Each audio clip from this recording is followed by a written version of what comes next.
Alright, there we go. Hey everyone, this is Mario again, coming at you with another video. If you guys can actually read, you can see there's another episode of First Impressions, the video series where I dissect films, either that are still in theaters or ones that I've been meaning to watch. Wait. Dissect? Yes, dissect. This isn't Anatomy 101. I don't know what you're thinking this is. Oh, we discussed It's only your little podcast. It's not high school over again where they say little frog. Say it right. This is just your podcast. Talking about your gripes about a movie or your possible love of thereof. Are we going to be discussing the film? No. We're just going to be discussing the elements. The elements of the film. You know, twat. A twat. Yeah. Sounds like someone's been hitting a little monster today.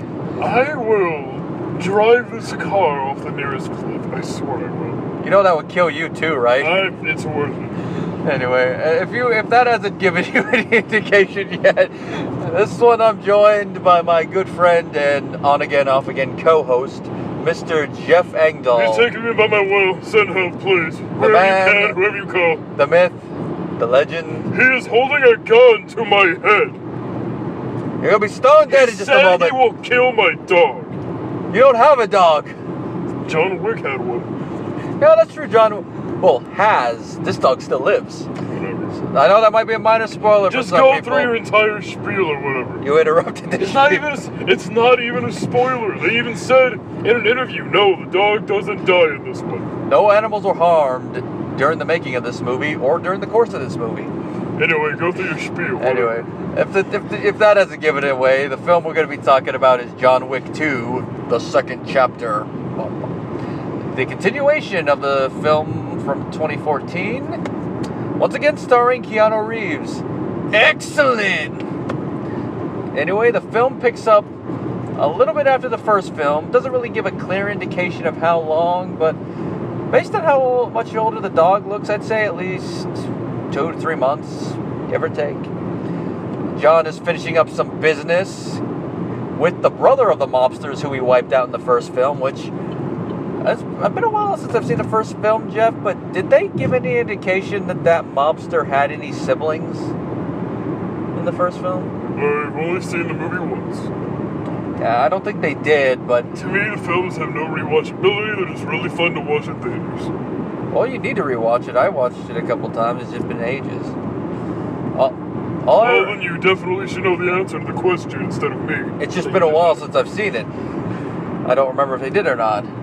But considering it's a Russian mobster. But I did surprisingly really enjoy the first. Surprisingly, it was an action film with Keanu Reeves. You thought you weren't going to enjoy it? I usually don't like a lot of things that he's in. You didn't like Speed? Yeah. You didn't like Bill and Ted? Bill and Ted's fine, but that's not action. Of course, it has one of our favorite lines. Put him in the Iron Maiden. Iron Maiden? Well, that could amuse you. Bummer. The Matrix? Matrix is fine, except for the sequels. I have no comment there, because I have not seen the sequels. And I know this is going to be unpopular. I have not watched the first one all the way through.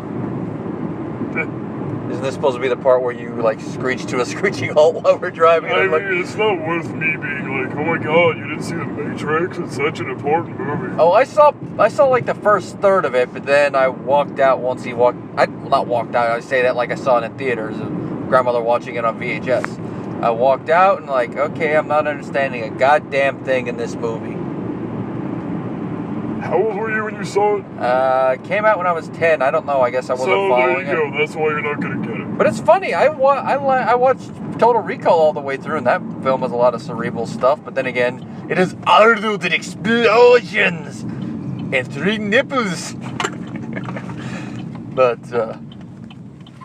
anyway, back to the thing at hand. He basically kicks a lot of mobster ass, ends his business them, and that's just the opening scene. And then he gets an old contact from the past who comes in and is basically pulling the favor card. And then when he says no, he blows up his house. That's a little extreme, don't you think? Well, to really go too specifically, you can literally just say, a guy comes in pulling a favor and just piss away him. Piss away? Just persuade. Just bam. Persuade. With some aggressive negotiations. And you can imagine that Mr. Wick is not too pleased with this. Then don't go any further away than that, and then there's no spoilers. Alright, yeah, I'm just going to go a little bit more into that. Is that you can imagine that he's going to want to have this guy dead, and through a lot of twists and turns, that's the general plot. It goes from there.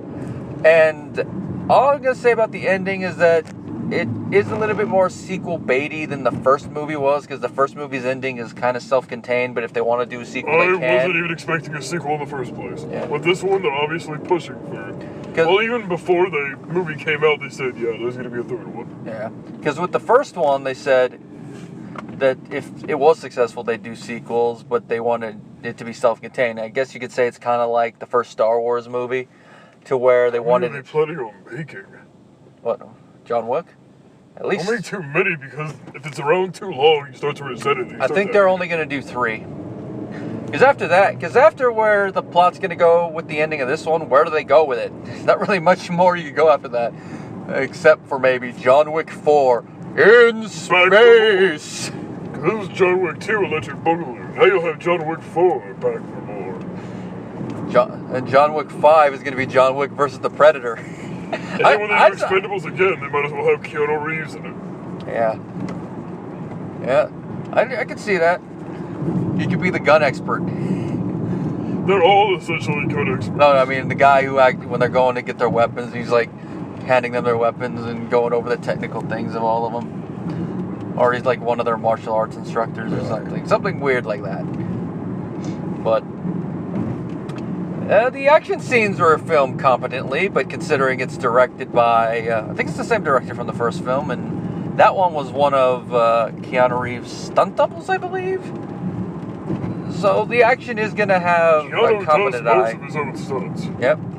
It's just his stunt double was for the, dangerous He also one. legitimately trains for that close-quarter combat style stuff. Yep. And he is also good enough to actually do it competitively. Yep.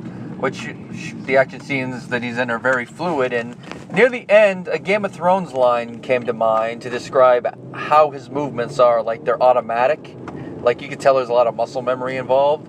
The Game of Thrones line is, the sword must be part of your arm. Can you drop part of your arm? This mainly came to mind because I noticed how easily he moves with the gun. He's just insanely focused. Yep.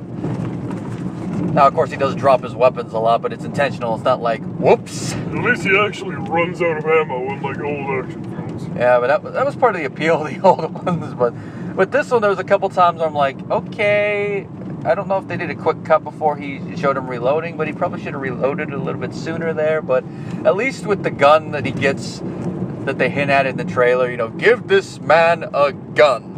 At least with that, they at least stuck to the amount of bullets they said was going to be in the gun. At least henchmen are only slightly incompetent. Yeah, they actually are a threat. At least they do continue attacking regardless, so don't just wait.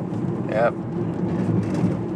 And Wick does take damage, so he's kind of like... This is the part where you fall down. Yep, he's kind of like John McClane in the first Die Hard, where he's like, ow, ow, ow, ow.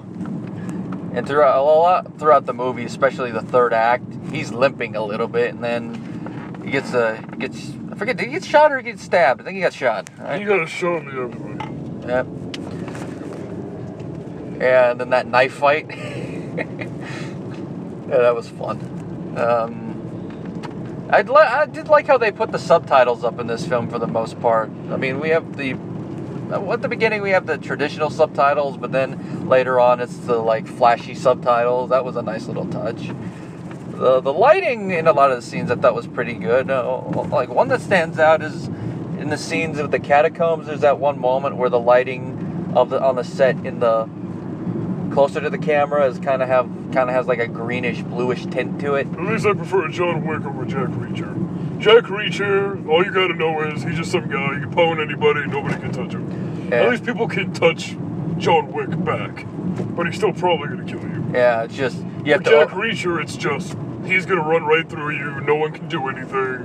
Of course, it's Tom Cruise. If you do anything to him, he's gonna get the Church of Scientology on your ass. Well, now they're on you. What are they gonna do? I always like to remind them I have no money.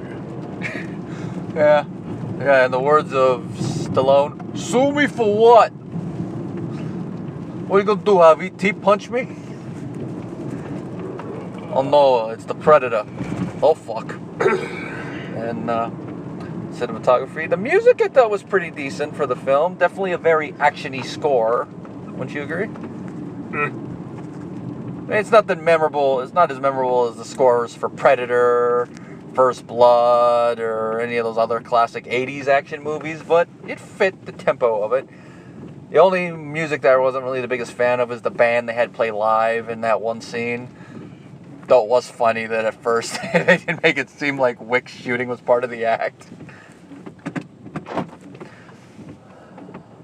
Might want to pull up. Now, let's see. It did seem like they did use blood squibs at times for a lot of the blood splatter, but some of it could have been CGI. It's kind of hard to tell without it's edited. I could definitely tell some blood was CGI spreading out. Yeah, some of it was just added. And at least there was no shaky cam bullshit. I hate that. Especially in action movies. You don't need shaky cam in action movies. A war movie, maybe, but a straight-up action movie like this, it's more distracting. Like, what was a film that came out just about a month ago that had all that shaky cam that was very distracting. Slipping my mind. That's how. If I had a lot of shaky cam, it's obviously not worth remembering. Yeah. The writing is what you would expecting in an action movie, but with how the directors did it, there's some depth to it. And with how some of the shots are staged, you're like, oh, yep, they're setting up something here. Like that one shot of the main antagonist where he's in the room of art and it's all Greek statues. Yeah, they're going with some motif there. I think it's some type of god complex motif or something similar to that. And then the set designs for all the different places, like the hotel in Rome and where he gets the guns, as you see in the trailer. And then, of course, the sets for the one hotel that returns from the first movie, they're always great to see. I did enjoy the Rome. Yeah, the Rome hotel. I like how that was edited when he's getting all his gear. Very Bond-esque. I was expecting John Cleese to walk out at any minute. I think they kind of hammed that up a bit. That was a little too silly. A little bit, maybe a little bit. I mean, it's not like it's supposed to be all based off realistic combat, realistic everything. I don't think anybody in real life would ever be so silly. I think they did that though as a Bond homage. That's why I said I was expecting John Cleese to walk out. Then of course followed by the Colonel. All right, quite agree. Silly. Now you get on with the movie. As for you, Mr. Wick, keep up what you're doing. I'm fond of your work. And of course, not to say it in a non-spoiler way, by the end of the movie, Wick gives 0 fucks. Is it? Wouldn't you say? Like I said, they completely unleashed him. Yep. Like as he says in that line from the trailer, "You want to be back? I'm back." I mean, that is a very meta line, as they used it in the trailer, obviously, playing on the fact this is a sequel, but in the context of the film, at where it is placed, it fits. And like we touched on earlier, the ending is a little sequel bait-ish, but it makes its point well enough. And all I just hope is that with the next sequel, they don't kill the dog. Because if they do, for one, Wick is going to want to kill the person who did that, because this is his second dog. 3, you're going to get us right in the feels. The only disappointment is that the dog was not involved in any of the action sequences. Like, I was expecting a scene where, like, Wick would, like, say something, and then the guy would be like, what? And then all of a sudden the dog would come out of nowhere, and he'd be like, good dog. Like his good bat dog scene. But maybe we'll get that in the 3rd movie. Who knows? I'd say this film is definitely going to make its budget back by 2nd, 3rd week, depending on how this first weekend takes. Well, it's fine scores all around, so. Yep. And once they're done with the John Wick trilogy, what do you think Keanu Reeves is going to do? You think he'll stick with action movies, or you think he'll go and do some more drama? Not sure. If it was me, I would stick with action, but that's just me. And Oh yeah, we haven't talked about Ian McShane yet. Him is the guy that runs the organization. Ian McShane's always great to see, even if he's in a small role like this. He has one of those distinct voices. I don't know anything about distinct voices. That's bullshit, and we both know it. And by the way, Jeff, you can stop using your LARP voice. Well, why don't you lick my pucker, huh? No, I'm sorry. Swirl your tongue all around that thing. Nice and pink for you. Make it a nice tint of red while you're at it. You're so descriptive with that, Jeff. It's almost like you fantasize about that. I do. Oh, my. I want to know. Anyway. I think I'm joking, too. Anyway, okay. If you were to give John Wick a rating out of 5, what would it be? 3 out of 5? Oh. A little low ball, all right. I'm leaning probably towards 3.5 to 4. Probably take another viewing or two before I solidize that, but around there. What are you going to 4 if the ending wasn't so sequel baitish? Sequel baitish. Yeah, that's the one thing. They really hammered it home. It's a little distracting, but hey, he's coming back. Yeah. Now, if they don't make another one after this, you're forcing me to care to want more. Yeah. Instead of letting me on my own want more. Yeah, true. That's usually a lot better. Unless, of course, you already have the films planned out in advance, or you shoot 2 back to back and then release them like that. But that's an entirely different situation. Then again, if they filmed it like that, they probably at least have an outline for what the third one will be. I mean, oh yeah, we didn't talk about Laurence Fishburne. Yeah, he was okay for this cameo, wouldn't you say? Though that one moment he did go a tad over the top, didn't he? Just jump the shark. Big lip alligator moment. Big lipped alligator moment. A big lipped alligator moment would be if he started singing opera. Which I would pay to see. I would love to see Laurence Fishburne. I would like to know what this impossible task was. You mean the one that set the plot in motion? The one that everybody talks about, but we don't find out. Oh, the thing with the pencil? The pencil wasn't the impossible task thing. That's just something somebody says with, oh, hey.